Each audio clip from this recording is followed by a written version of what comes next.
تو آپ کی زندگی کا جو نمایاں پہلو ہے وہ یہی ہے کہ آپ نے اللہ رب العزت کی طرف سے جو آزمائشیں آئیں اور جو امتحانات آئے ان پر آپ نے صبر فرمایا اور ایک مثال بیان کی کہ جب بھی اللہ رب العزت کی طرف سے کوئی آزمائش آئے، کوئی امتحان آئے تو بے صبری کا مظاہرہ نہیں کرنا چاہیے، بلکہ صبر کے دامن کو تھام کر اور پورے یقین کے ساتھ اللہ رب العزت کے آزمائش اور امتحان کے لیے تیار رہنا چاہیے۔ پھر اللہ رب العزت مدد بھی فرماتا ہے۔ ظاہری بات ہے کہ اللہ رب العزت کسی بندے کو اس کے طاقت سے زیادہ مکلف بھی نہیں بناتا، امتحان ضرور دیتا ہے، آزمائش ضرور آتی ہے، لیکن وہ اس بندے کے درجات کو بلند کرنے کے لیے ہوتی ہے۔ کوئی بھی امتحان، آپ ظاہری بات ہے ماشاءاللہ سارے پڑھے لکھے لوگ بیٹھے ہیں، اسکول، کالج، یونیورسٹی ہے، اسی طرح مدارس ہیں، اس میں بچے پڑھتے ہیں، طالب علم پڑھتے ہیں، تو سال کے بعد، 6 مہینے کے بعد اس طرح کی بھی ایک روٹین ہوتی ہے، امتحان ہوتا ہے۔ مجھے بتائیں کوئی بھی امتحان کسی طالب علم کو اگلی کلاس سے روکنے کے لیے لیا جاتا ہے؟ امتحان لیا جا رہا ہے تاکہ وہ اگلی کلاس میں نہ جا سکے؟ نہیں، امتحان لیا اس لیے جاتا ہے تاکہ وہ کامیابی حاصل کرے اور اس کا درجہ بدل دیا جائے۔ ابھی چھوٹے درجے میں ہے تو پھر دوسرے درجے میں، اوپر والے درجے میں چلا جائے، اور وہاں کامیابی حاصل کرے، پھر اس سے اوپر والے درجے میں چلا جائے، اوپر والی کلاس میں چلا جائے۔ تو اسی طرح دنیا کے اندر جو شخص کسی بھی سکول میں داخل ہے، کسی مدرسے میں داخل ہے، کسی کالج میں داخل ہے، اس کا امتحان ضرور ہوتا ہے، اور امتحان ہوتا بھی اس لیے ہے کہ اس کے درجے کو بلند کیا جائے۔ کوئی بھی امتحان جو ہے اس لیے نہیں ہوتا کہ فلاں بندے کا مثال کے طور پر وہ 5ویں کلاس میں ہے تو امتحان کے بعد وہ 4تھی کلاس میں آ جائے گا، 4تھی میں تو 3ری میں آ جائے گا۔ ایسا ہوا کبھی؟ نہیں ہوا۔ ہاں، اگر ناکام ہوگا تو پھر تو جناب کچھ کیا جا سکتا ہے، لیکن اگر کامیاب ہو جائے تو پھر وہ اگلے درجے میں جاتا ہے، 5ویں میں ہے تو 6ٹھی میں جائے گا، اور 6ویں کلاس پڑھ رہا ہے تو 7ویں میں جائے گا۔ اس طرح اس کے درجے بڑھتے چلے جائیں گے۔ اسی طرح جو ایمان ہے اس کی بھی درجات ہیں، ان درجات کی بلندی کے لیے اللہ رب العزت اپنے بندے سے امتحان لیتا ہے، اس کو آزماتا ہے کہ آیا بندہ امتحان میں کامیاب ہوتا ہے کہ ناکام ہوتا ہے۔ تو اگر امتحان میں کامیاب ہو جائے تو اللہ رب العزت اس کا درجہ بلند فرما دیتا ہے۔ آزمائش ہر وقت نہیں رہتی، سدا آزمائش نہیں رہتی، بلکہ وقتی طور پر آزمائش آتی ہے، تکلیف آتی ہے، امتحان آتا ہے۔ جو شخص اس کو جناب صحیح طریقے کے ساتھ، خندہ پیشانی کے ساتھ، پوری تیاری کے ساتھ اس امتحان میں کامیاب ہو جاتا ہے، پھر اللہ رب العزت اس کو انعام بھی عطا فرماتا ہے کہ اس کے درجات کو بلند فرما دیتا ہے۔ تو یہ کوئی بھی امتحان دنیا کا بھی ہو اور ایمان کا جو امتحان لیا جاتا ہے وہ اسی طرح ہی ہوتا ہے کہ وہ بھی امتحان بندے مومن کے شان کو بڑھانے کے لیے لیا جاتا ہے۔ تو ہمارے بھی امتحان ہیں، ظاہری بات ہے ہم مسلمان ہیں، مومن ہیں، کلمہ ہم نے پڑھ رکھا ہے، اس لیے تو اقبال کہتے تھے نا، چمی کویم مسلمانم بلرزم کہ دانم مشکلات لا ارارا۔ آپ فرماتے تھے کہ جب میں اپنے آپ کو کہتا ہوں کہ میں مسلمان ہوں تو کانپ جاتا ہوں، اس لیے کہ جانتا ہوں کہ کلمہ پڑھنے کے بعد کون کون سے امتحان اسلام لیتا ہے، کتنی کتنی آزمائشیں آتی ہیں۔ یہ تو آپ اور میں 100 کے دنوں کہتے ہیں مسلمان ہیں، ہمارا باپ مسلمان، ہم بھی مسلمان ہیں، دادا صاحب مسلمان، اسی بھی مسلمان ہیں۔ وہ تو ان لوگوں سے پوچھو نا جو کافروں کے ملک میں رہ رہے ہیں، غیر کے دیار میں رہ رہے ہیں، اور وہاں رہ کر جناب وہ کلمہ پڑھتے ہیں تو کتنی کتنی مشکلات کا سامنا کرنا پڑتا ہے، آزمائشیں آتی ہیں، امتحانات آتے ہیں۔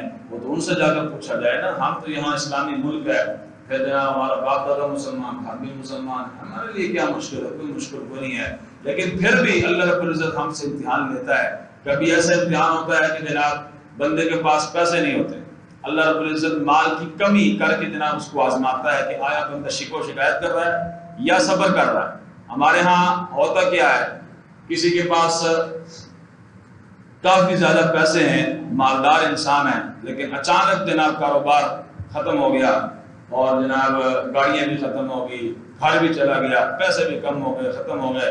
اب لوگ شکو شکایت کرنے شروع کر دیتے ہیں، یا اللہ ایسے ہے، یا اللہ ایسے ہے۔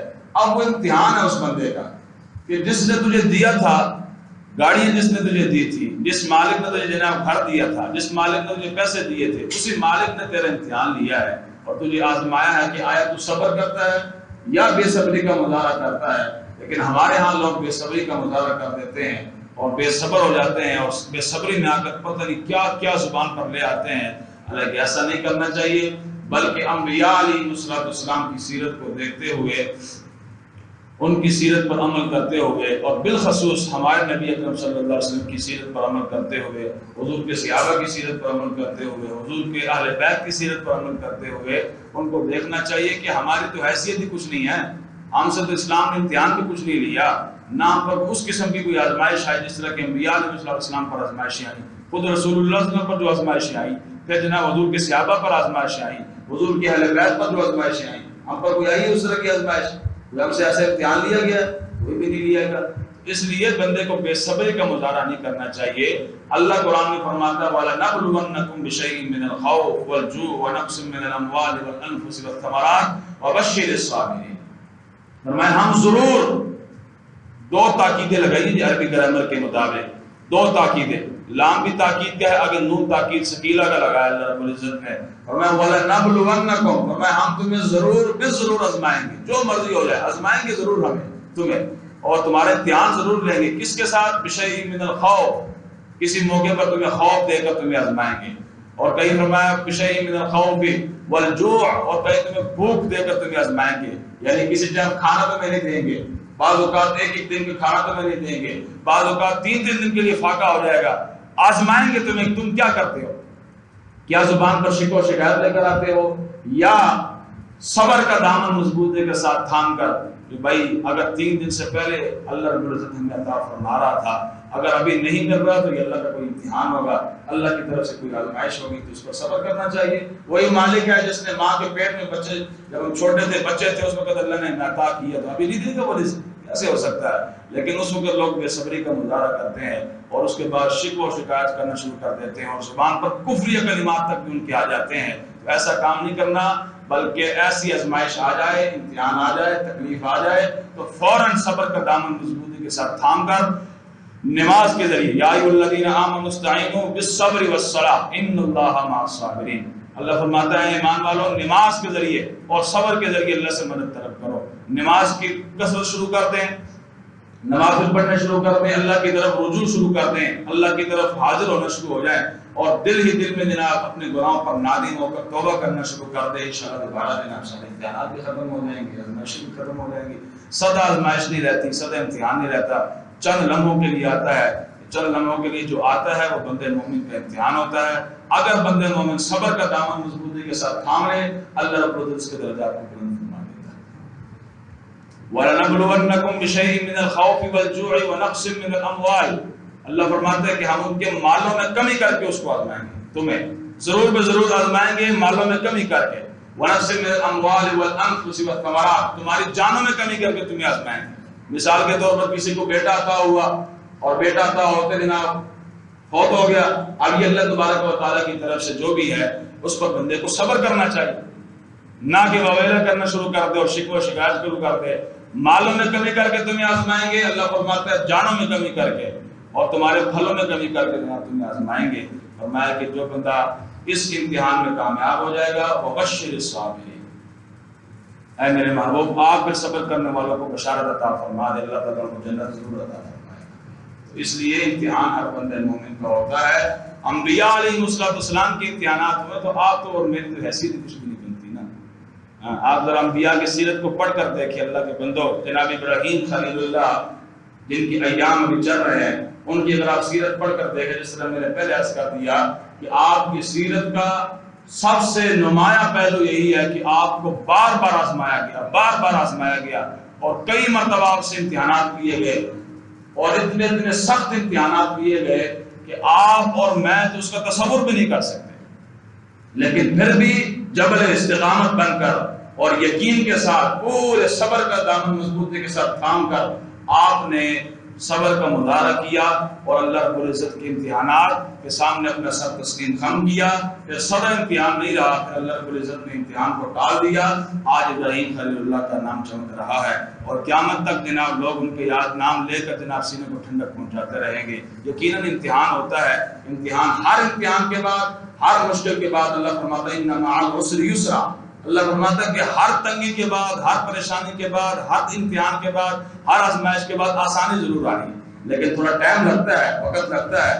جو بندہ اس وقت صحیح طریقے کے ساتھ کاربند ہو جائے اور اللہ رب العزت کے احکامات پر عمل کرنا شروع کر دے, اللہ کے حضور حاضر ہونا شروع ہو جائے, مالک میں بڑا کمزور ہوں, میری طاقت کوئی نہیں کہ میں تیرے امتحانات کے سامنے ٹھہر سکوں, تیری آزمائش کے سامنے ٹھہر سکوں. مالک مجھ پر کرم فرما, رحم والا معاملہ فرما, فضل والا معاملہ فرما. اللہ رب العزت سے بڑھ کر پھر کون رحیم ہو سکتا ہے؟ اللہ رب العزت اپنے بندوں سے جناب 70 ماؤں سے بھی زیادہ پیار کرنے والا ہے. بندہ آئے تو صحیح نا اللہ کے حضور حاضر پہ ہو, پھر انشاءاللہ امتحان بھی بن جاتے ہیں. تو اس لیے امتحانات ہر بندے مومن کے ہوں گے, انبیاء لیکن درجات کے مطابق. جس طرح کہ آپ اسکول میں دیکھتے ہیں پہلی کلاس والے کا امتحان پہلی کلاس کے لیول کے مطابق ہی ہوگا, یہ نہیں کہ اسے میٹرک والے سوالات پوچھے جا رہے ہوں گے, کیا خیال ہے جناب؟ اور میٹرک کا امتحان جو ہے میٹرک کے لیول کے مطابق ہوگا, یہ نہیں کہ اس سے ایف ای اور ایف اے اور بی اے کے سوالات کیے جا رہے ہوں گے, ایسا نہیں ہوتا. درجے کے مطابق آپ اور میرا جتنا ایمان کا درجہ ہوگا, جس ایمان کے درجے پر ہم ہوں گے اتنا ہی ہم سے امتحان لیا جائے گا. انبیاء حضور فرماتے ہیں کہ سب سے زیادہ لوگوں میں سے جس سے امتحان سب سے زیادہ لیا جاتا ہے وہ انبیاء ہیں. اس لیے کہ اللہ کے ہاں سب سے مقرر لوگ وہ ہیں, اللہ کے یہاں سب سے معزز لوگ وہ ہیں, سب سے قریب تر درجہ انبیاء کا ہے. جتنے وہ اللہ کے قریب ہیں, جن کا جتنا ان کا درجہ بلند ہے, امتحان بھی اتنا ہی بلند ہے. اس لیے حضور فرماتے ہیں کہ باقی انبیاء سے بھی امتحانات لیے گئے. جناب لوط علیہ السلام پر امتحان آیا, نوح علیہ السلام پر امتحان آیا, جناب ابراہیم علیہ السلام پر امتحان آیا, جناب نوح علیہ السلام پر امتحان آیا, جناب موسیٰ علیہ السلام پر امتحانات آئے. کتنے کتنے مشکل. آپ قرآن کا مطالعہ کریں, پورا قرآن بھرا ہوا ہے. سورۃ الانبیاء کا مطالعہ فرمائے تو انبیاء علیہ السلام کی ذکر جو ہے کس سے اللہ رب العزت نے قرآن میں بیان فرمایا کہ موسیٰ علیہ السلام کو ہم نے کیسے آزمایا, عیسیٰ علیہ السلام کو کیسے آزمایا, اور جناب داؤد علیہ السلام کو کیسے آزمایا. سارے کے سارے قصے قرآن کے اندر موجود ہیں. لیکن حضور فرماتے ہیں سب انبیاء میں سے سب سے زیادہ مجھے آزمایا گیا. فرمایا جتنا مجھے آزمایا گیا, فرمایا مجھ سے پہلے کسی کو اتنا نہیں آزمایا گیا. جتنا مجھے خوف دلایا گیا, ڈرایا گیا, فرمایا اس سے مجھ سے پہلے کسی کو اتنا نہیں ڈرایا. اور فرمایا جتنا مجھے اللہ کی راہ میں تکلیف پہنچائے گی, مجھ سے پہلے کسی کو نہیں پہنچائے گی. اور پہنچائے گی کہ نہیں پہنچائے گی. حضور طائف کا سفر کرنے, آپ طائف کا سفر میں تو پڑھ بھی نہیں سکتا, اندر ایمان کی ردی موجود ہو تو انسان صحیح طریقے سے پڑھ بھی نہیں سکتا کہ جناب کتنا درد بڑی وہ داستان ہے کہ رسول اللہ صلی اللہ علیہ وسلم کو جناب انہوں نے پتھروں کے ساتھ لہو لہوان کر کے رکھ دیا. آپ کا جناب خون مبارک آپ کے چہرے پر جاری ہے, اور بڑے عجیب و غریب وہ داستان ہے. لیکن پھر بھی اللہ رب العزت کی رضا پر آپ راضی رہے اور صبر کا دامن آپ نے مضبوطی کے ساتھ تھامے رکھا, اور آپ دعا کرتے رہے, یا اللہ میری قوم سمجھدار نہیں ہے, نہ سمجھ ہے, یا اللہ میری قوم کو ہدایت عطا فرما, ان کو ہدایت عطا فرما, ان کو ہدایت عطا فرما. حضور پر اشارہ کرتے نا, صرف اشارہ کرتے تو آسمان سے پتھر جناب برسنا کوئی مشکل بات تھی؟ اس کی نہیں مشکل بات. کون سی مشکل بات ہے؟ آسمان نے اپنی جگہ چھوڑ جانے تھی, زمین نے اپنی جگہ چھوڑ اور پہاڑ چلنا شروع ہو جاتی, حضور کا اشارہ فرماتے. لیکن آپ اللہ کی رضا پر راضی رہے, اور اللہ کی رضا پر راضی رہ کر صبر کا دامن مضبوطی کے ساتھ تھامے رکھا, اور امت کو نمونہ دیا کہ جب بھی امتحان آ جائے, آزمائش آ جائے, صبر کا دامن نہیں چھوڑنا, صبر کا دامن مضبوطی کے ساتھ تھامے رکھنا. تھوڑی لمحے کے لیے امتحان ہوگا, امتحان گزر جائے گا, اللہ تمہارے درجات کو بلند فرما دے گا, اللہ تعالیٰ تمہارے درجات کو بلند فرما دے گا. تو انبیاء علیہ السلام پر امتحانات آپ نے پڑھا, قرآن کے اندر آپ پڑھیں جناب ابراہیم خلیل اللہ کا کتنے سخت امتحان آیا کہ آپ, قرآن فرماتا ہے فلما بلغ ولقد آتینا ابراہیم رشدہ من قبل وکنا به عالمین اذ قال لأبیہ وقومہ ما هذه التماثیل التي انتم لها عاکفون قالوا وجدنا آباءنا لها عابدین قال لقد كنتم انتم وآباؤکم فی ضلال مبین. یہ ہے انبیاء علیہ السلام, ان کی بہادری. اکیلے تنہ تنہا ہے, پوری قوم سامنے کھڑی ہے, وہ بت پرست ہے, بتوں کے سامنے جناب سر جھکانے والے ہیں. آپ نے فرمایا کہ یہ کیا تم نے جناب کھلونے سے بنا رکھے ہیں, اور جناب بت سجا رکھے ان کے سامنے سر تسلیم خم کرتے ہو، ان کے سر جھکاتے، یہ کیا ہے؟ انہوں نے کہا قالوا وجدنا آباءنا لها عابدین، انہوں نے کہا ہمارے آبا و اجداد ان کے سامنے سر جھکاتے تھے تو ہم بھی سر جھکائیں گے۔ لقد کنتم انتم وآباؤکم فی ضلال مبین۔ ہاں جی، آپ نے فرمایا تسی بھی تھوڑے پیو دادے سارے گمراہ سن، سب گمراہی کے اوپر تھے، حالانکہ ہے تنہا۔ یقین کتنا کامل ہے کہ جب میں اللہ کی راہ میں نکل آیا ہوں، توحید کو بیان کر رہا ہوں، یہ میرا کیا بگاڑ سکتے ہیں؟ کچھ بگاڑ سکتے ہیں؟ کچھ بھی نہیں بگاڑ سکتے۔ اور میں لقد کنتم انتم وآباؤکم فی ضلال مبین، بے شک تم اور تمہارے باپ دادا سب کھلی گمراہی ہے۔ تم مثالیں دے رہے ہو کہ ہمارے باپ دادا ایسے کرتے تھے، تسی بھی گمراہ اور تمہارے باپ دادا بھی گمراہ۔ قالوا وجئتنا بالحق ام انت من اللاعبین قال بل ربكم رب السماوات والارض الذي فطرهن وانا على ذلك من الشاهدين۔ فرمایا کہ آپ نے فرمایا بل ربكم رب السماوات والارض الذي فطرهن، فرمایا کہ تم ان کے سامنے جناب سر جھکاتے ہو، تمہارا رب یہ نہیں ہے، تمہارا معبود یہ نہیں ہے، تمہارا معبود تو وہ ہے جو آسمانوں اور زمینوں کا مالک ہے، جس نے آسمانوں کو بھی پیدا فرمایا، جس نے زمینوں کو بھی پیدا فرمایا، وہ ہے تمہارا رب، وہ ہے تمہارا معبود حقیقی، وہ ہے۔ سر جھکانا اس کے سامنے جھکاؤ، یہ کہ جناب تم نے بت سجا رکھے ہیں اور ان کے سامنے جناب سر جھکاتے ہو، یہ تمہارے معبود حق نہیں ہے، یہ تمہارے معبودان باطلہ ہیں، ان کے سامنے سر نہ جھکاؤ۔ وہ قوم نہیں مانی، آپ تنہا تھے۔ پھر ایک مرتبہ جناب آپ پڑھتے ہیں جناب سیرت کی کتابوں کے اندر میلہ لگتا تھا سالانہ، وہ سارے میلے کے لیے گئے ہوئے تھے۔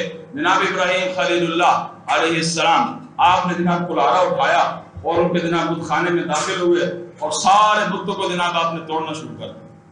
کسی کا بازو توڑ دیا، کسی کا ناک توڑ دیا، کسی کے کان توڑ دیے اور کسی کا جناب منہ اڑا کے رکھ دیا، اور ساروں کو توڑ کر جو ان کا بڑا بت وہاں کھڑا تھا جس کے سامنے جناب وہ سر جھکاتے تھے، کلہاڑا لے جا کر اس کے گردن پر لٹکا دیا۔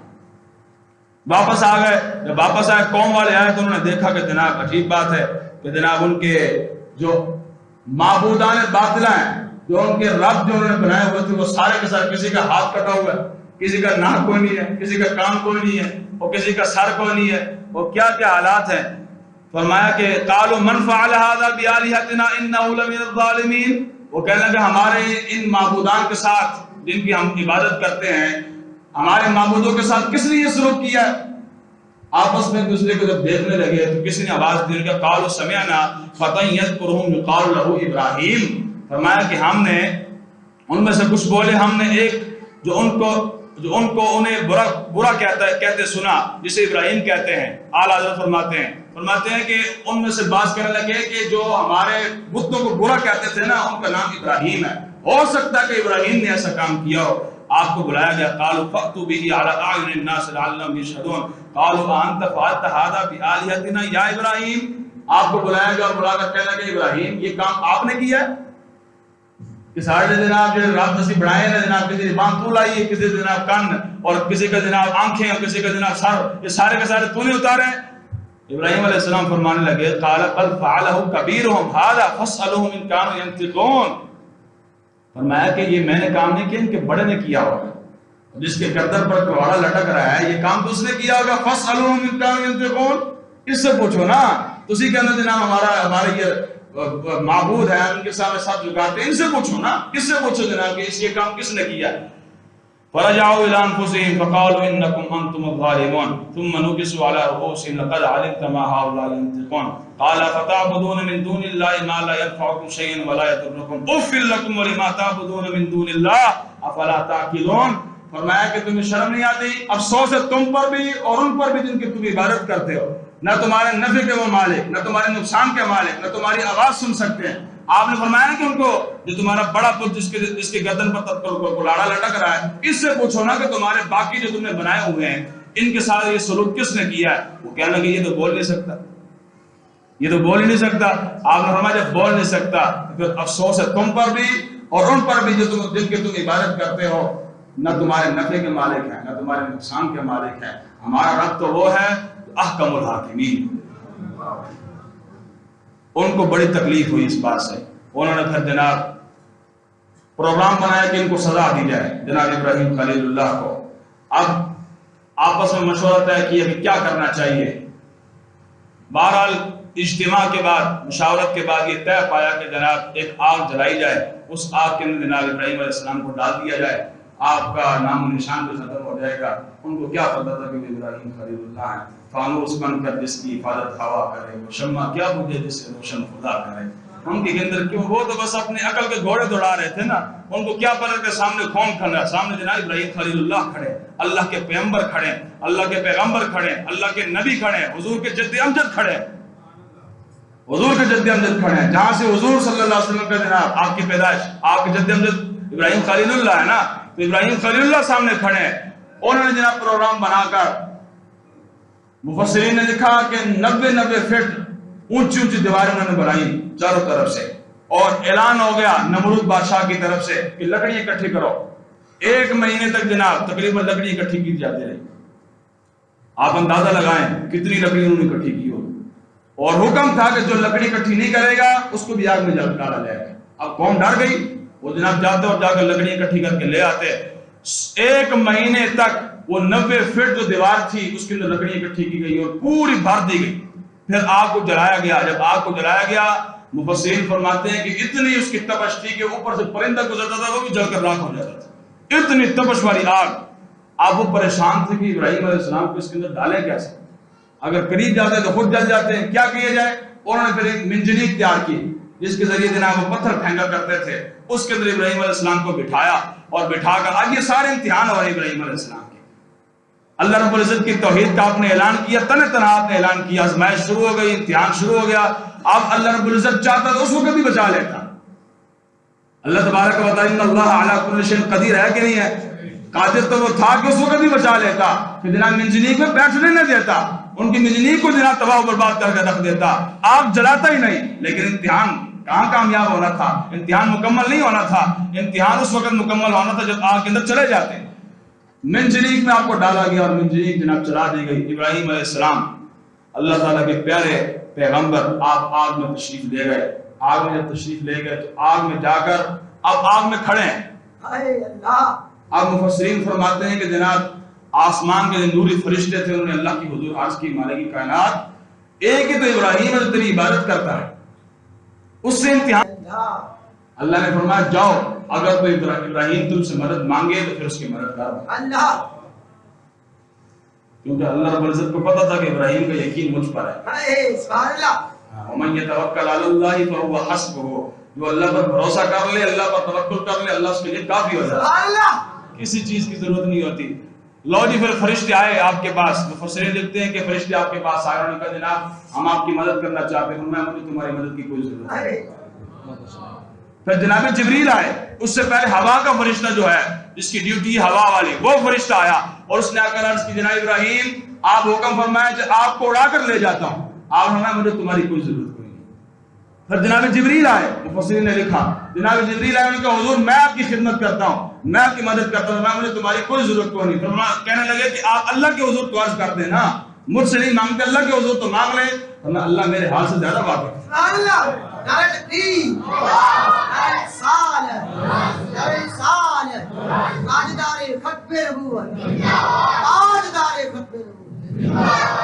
اللہ میرے حال سے زیادہ واقف ہے. اس کو علم ہے کہ ابراہیم آگ کے اندر. بس امتحان پھر مکمل ہو گیا.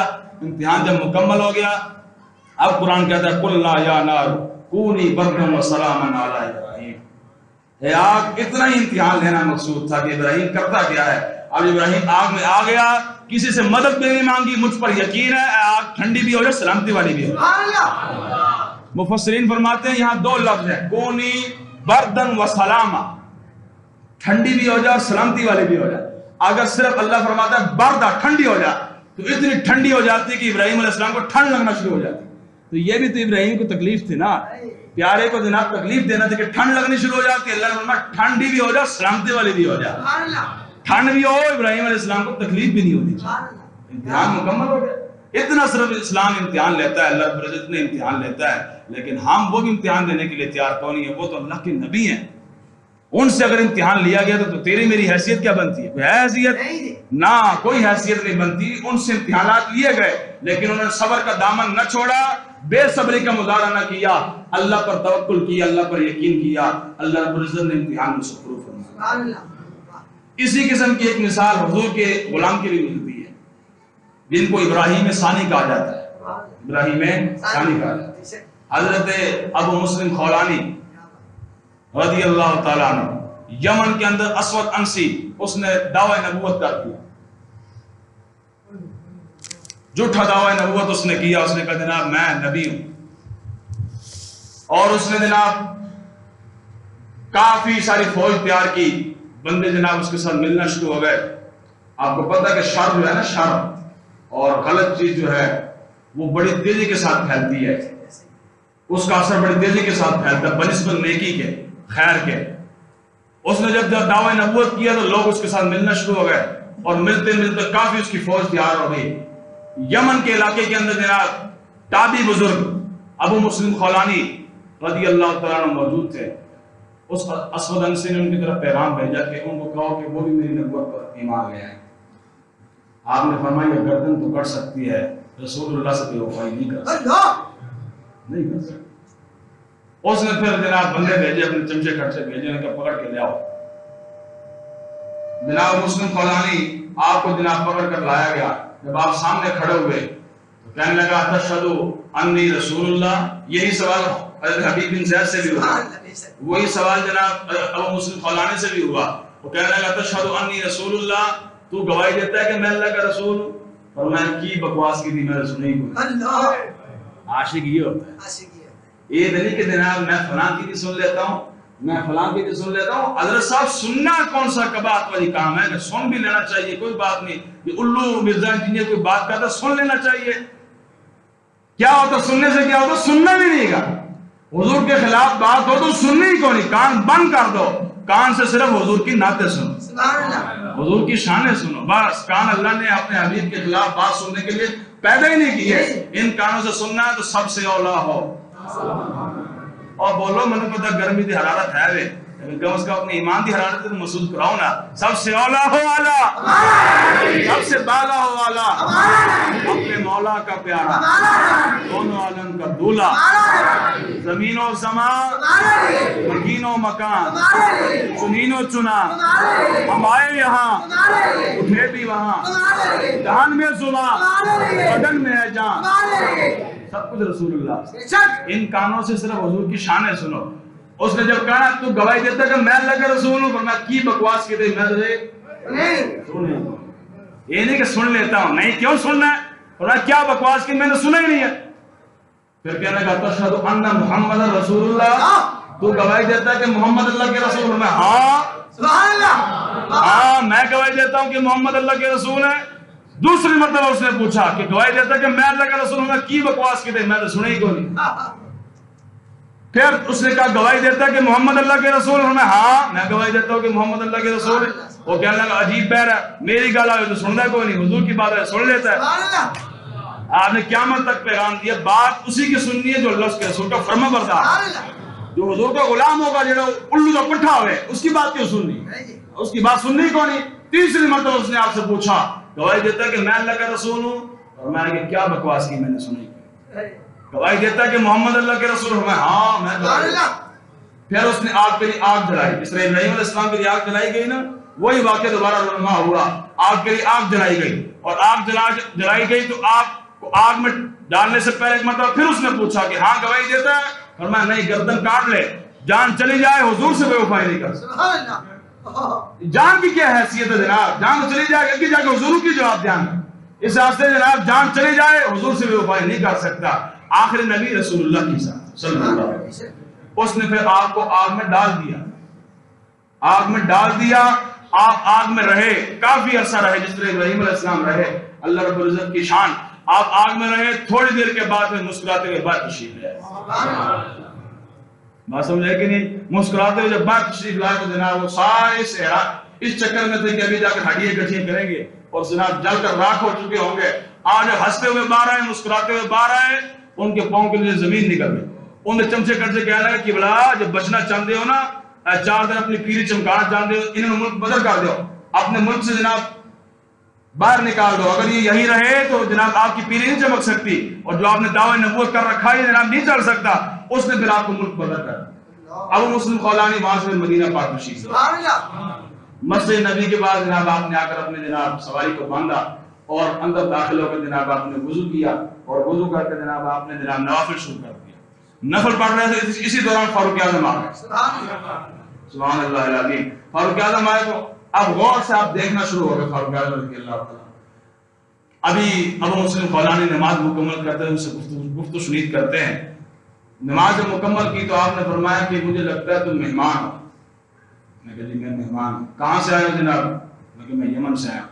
اور کہتے فرمانے لگے کہ سناؤ ہمارے اس دوست کی جس کو آگ میں پھینکا گیا اور آگ نے اس کو کچھ نہیں کہا, جانتے ہو اس کو؟ میں کہا جی ہاں جانتا ہوں, چرچا تو ہو چکا تھا کہ ایک بندے کو آگ میں پھینکا گیا, آگ میں ڈالا گیا, آگ نے اس کو کچھ بھی نہیں کہا. جانتے ہو اس کو؟ انہوں نے کہا جناب میں جانتا ہوں. نا کیا نام ہے اس کا؟ کہنے لگا عبداللہ بن فور. فاروق اعظم سمجھ گئے سن کہ اے بندہ وہی ہے, پردوں میں چھپا ہو تو چشم بینا دیکھ لیتی ہے, زمانے کی طبیعت کا تقاضا دیکھ لیتی ہے, انوکھی وجہ ہے سارے زمانے سے نرالے, الہی عاشق کون سی بستی میں ہے, جلا سکتی ہے شمع کشتہ کو موج نفس کی, الہی کیا چھپا ہوتا ہے لیکن اس طرح نگاہ. آپ نے فرمایا کہ میں تجھے اللہ کی قسم دیتا ہوں تو وہی تو نہیں ہے جس کا جگت تو خود کر رہا ہے, تو وہی تو نہیں ہے. اور کہنے لگے جی میں وہی. فاروق اعظم کھڑے ہو گئے اور کھڑے ہو کر جناب ان کو سینے کے ساتھ لگایا. اب معیار دیکھیں جناب, سینے کے ساتھ لگا کر آپ یہاں ماتھے پر بوسہ دیا اور ہاتھ اٹھا کر اللہ کا شکر ادا کیا. الحمدللہ الذی لم یمتنی حتی ارانی فی امت محمد من فعل بھی کما فعل بھی ابراہیم خلیل اللہ. یا اللہ تیرا شکر ہے کہ تو نے عمر کو مرنے سے پہلے وہ شخص دکھا دیا جس کے ساتھ وہی کچھ کیا گیا جو ابراہیم خلیل اللہ, یعنی ابراہیم خلیل اللہ کو آگ میں جناب ڈالا گیا, آگ نے ان کو کچھ نہ کہا, اور جاتے جاتے عمر کو تو نے وہ بندہ بھی دکھا دیا جن کے ساتھ وہی کچھ کیا گیا جو ابراہیم علیہ السلام کے ساتھ کیا.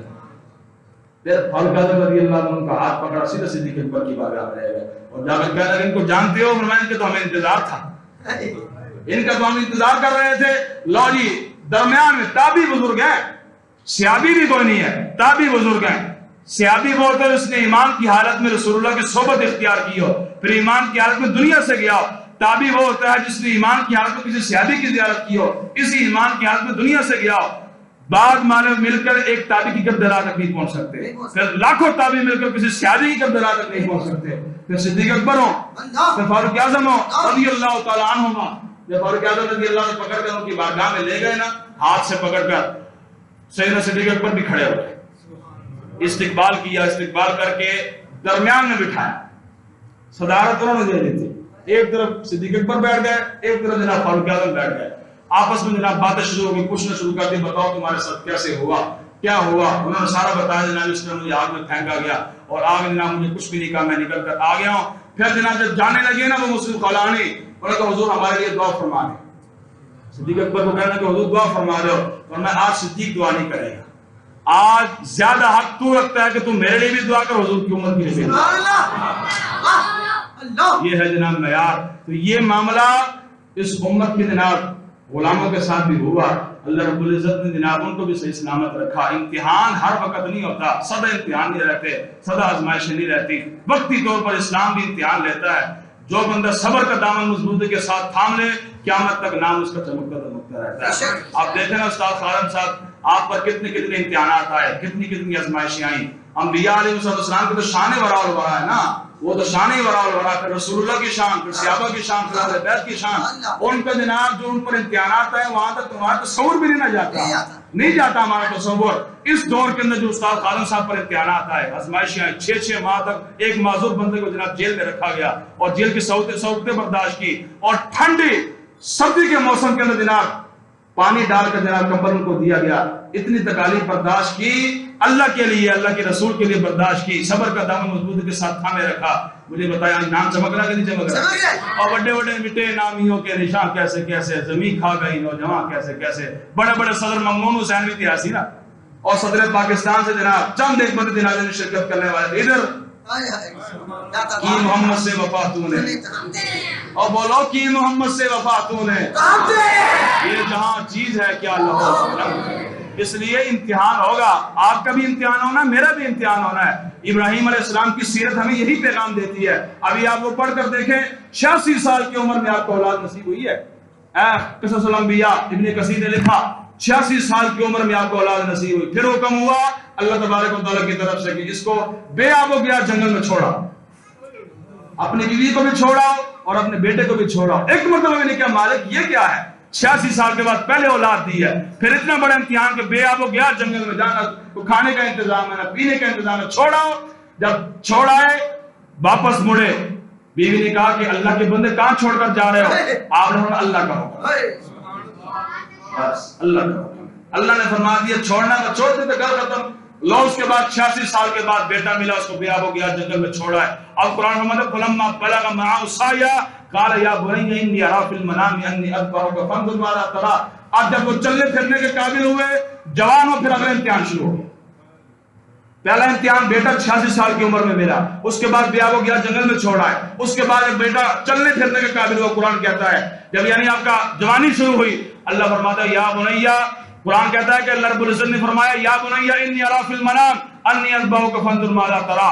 اگلا امتحان شروع ہو گیا کہ خواب دیکھا ابراہیم علیہ السلام کے بیٹے کو ذبح کر رہا ہے، بیٹے کو جناب چھڑی بھی پکڑائی اور رسی بھی پکڑائی، فرمایا بیٹا چلو باہر، تھوڑا کام ہے اس کے لیے جانا ہے۔ باہر تشریف لے گئے، آگے جا کر کہا بیٹا ادھر اس لیے لے کر آیا ہوں تمہیں، رات کو میں نے خواب دیکھا، اللہ رب العزت کی طرف سے مجھے اشارہ ہوا، تو مجھے بڑا پیارا ہے، 86 سال کے بعد ملا ہے، اللہ رب العزت چاہتے ہیں کہ تو اس کی راہ میں قربان کر دیا جائے۔ یا بنیا انی ارى في المنام انی اذبحك فانظر ماذا ترى۔ بیٹا ہو پھر اسماعیل جیسا، باپ ہو ابراہیم جیسا اور بیٹا پھر اسماعیل جیسا ہو۔ عرض کی یا ابت افعل ما تؤمر ما تؤمر ستجدنی انشاءاللہ من الصابرین۔ اے ابا جان، یا ابت افعل ما تؤمر، آپ کیجئے وہ جو آپ کو حکم دیا گیا ہے، انشاءاللہ آپ مجھے صابرین میں سے پائیں گے۔ پھر آپ کو لٹا دیا گیا اور لٹا کر جناب اب امتحان شروع ہے، بیٹے کو ذبح کیا جائے۔ 86 سال کے بعد پہلے بیٹا ملا ہے، اور بیٹا ملنے کے بعد پھر اس کو بے آب و گیا جنگل میں چھوڑا ہے۔ جب چلنے پھرنے کے قابل ہوا، پھر امتحان شروع ہوا، لے جاؤ اس کو ذبح کر کے آؤ۔ ایک مرتبہ بھی نہیں کہا مالک صاحب یہ کیا میرے ساتھ ہو رہا ہے؟ کیوں نہیں قرآن سے ہے کسی جگہ پہ؟ نہیں ہے۔ آپ سیرت کی کتابیں کھنگال کر دیکھیں، نہیں ملے گا آپ کو کہیں کسی جگہ پر کہ ابراہیم علیہ السلام نے ایک مرتبہ شکوہ کیا ہو مالک یہ کیا امتحانات ہو رہے ہیں، ایک مرتبہ بھی نہیں کہا۔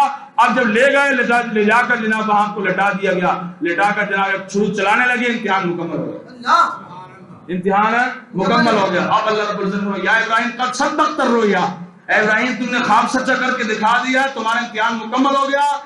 مقصد ابراہیم اسماعیل کو ذبح کروانا تو نہیں ہے نا، انہی کی اولاد میں سے محمد مصطفیٰ نے بھی آنا ہے، انہی کی اولاد میں سے محمد مصطفیٰ نے آنا، ان کو ذبح کروانا مقصود کوئی نہیں ہے، امتحان مقصود تھا، تم امتحان میں کامیاب ہو گئے۔ فوراً جبریل امین کو حکم ہوا لے جاؤ جنتی دمبا اور لے جا کر اسماعیل علیہ السلام کو نکال دو اور دمبا نیچے لے ڈال۔ آپ نے جناب چھری چلائی، چھری چلانے کے بعد جب آپ کو اطمینان ہو گیا کہ بندے میں نے ذبح کر دیا، جب اٹھا اور اٹھ کر جناب آنکھوں سے پٹی ہٹائی تو دیکھا اسماعیل علیہ السلام کھڑے مسکرا رہے اور دل کو جناب ذبح۔ اب اللہ رب العزت کی ادا اتنی پسند آئی، اتنی پسند آئی، اتنی پسند آئی کہ اے ابراہیم تم نے میری رضا کے خاطر اپنے بیٹے کی قربانی کر دی، اے ابراہیم اب قیامت تک لوگ جانور ذبح کرتے رہیں گے، یاد تیری تازہ ہوتے ہیں،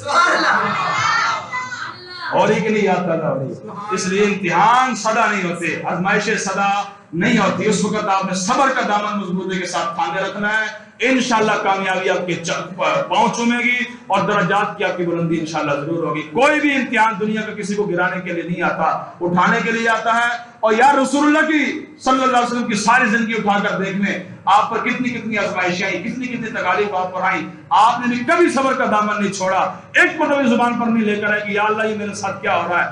آپ اشارہ فرماتے آسمان زمین اپنی جگہ چھوڑ جانے تھے، لیکن پھر بھی صبر کا دامن مضبوطی کے ساتھ تھامے رکھا، اپنی امت کو نمونہ دیا کہ جب بھی مشکل آ جائے، امتحان آ جائے، آزمائش آ جائے تو صبر کا دامن مضبوطی کے ساتھ تھامے رکھنا ہے، انشاءاللہ پھر درجات کی بلندی خود بخود ہو جائے گی۔ رہے گا یوں ہی ان کا، رہے گا یوں ہی ان کا۔